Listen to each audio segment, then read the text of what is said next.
ম্যাচে থাকার সবচেয়ে কঠিন কাজ কি জানেন? বাজার করা। কারণ এখানে সবাই খেতে চায় 5 তারকা হোটেলের খাবার, কিন্তু বাজেট থাকে 3 টাকার মতো।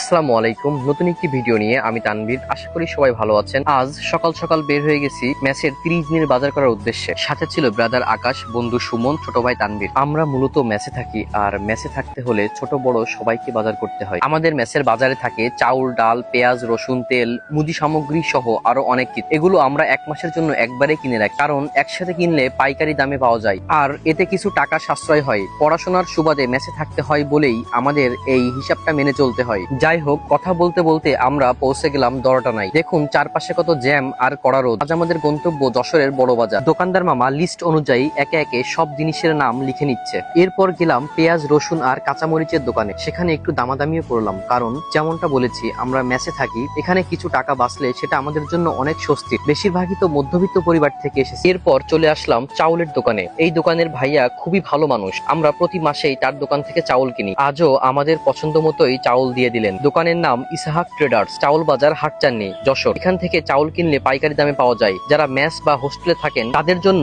জায়গাটা একেবারে উপযুক্ত। এদিকে ভাইয়া আমাদের জন্য চায়ের অর্ডার করেছিলেন। আমরা চা খাচ্ছি, আর ভ্যানওয়ালা মামা চাউল ভ্যানে তুলছেন। এই মামা প্রতিদিন কঠোর পরিশ্রম করে জীবিকা নির্বাহ করে। সত্যি হালাল পথে আয় করতে অনেক কষ্ট আর ঘাম ঝরাতে হয়। সব কেনাকাটা শেষ করে একে একে মালামাল ভ্যানে তুলে নিলাম। সবশেষে মুদি দোকান থেকে জিনিস বুঝে নিলাম এবং দোকানদার মামাকে টাকা পরিশোধ করলাম। ভ্যানওয়ালা মামা সবকিছু ঠিকঠাক করে নিচ্ছেন। এদিকে রোদ আর গরমে একেবারেই ক্লান্ত, তাই ঠান্ডা ড্রিঙ্কস আর রোল খেয়ে নিলাম। যদিও ক্যামেরায় সম্পূর্ণ আনা হয়নি, তবে খাওয়ার মজা ছিল দারুণ। তারপর রিকশায় উঠে রওনা দিলাম ম্যাচের দিকে। অবশেষে পৌঁছে গেলাম ম্যাচের সামনে। ভ্যান মামা আগে থেকে দাঁড়িয়েছিলেন। আমরা মামার জন্য ঠান্ডা ড্রিঙ্কস আর রোল নিয়ে গিয়েছিলাম। মামা একে একে সব মালামাল নামিয়ে দিলেন। কাজ শেষ করে মামার সাথে একটি ছবি তুলে আজকের বাজারের কাজ শেষ করলাম। শেষে একটা কথা, ম্যাচে থাকা জীবনে যেমন আনন্দ আছে তেমনই কষ্টও আছে।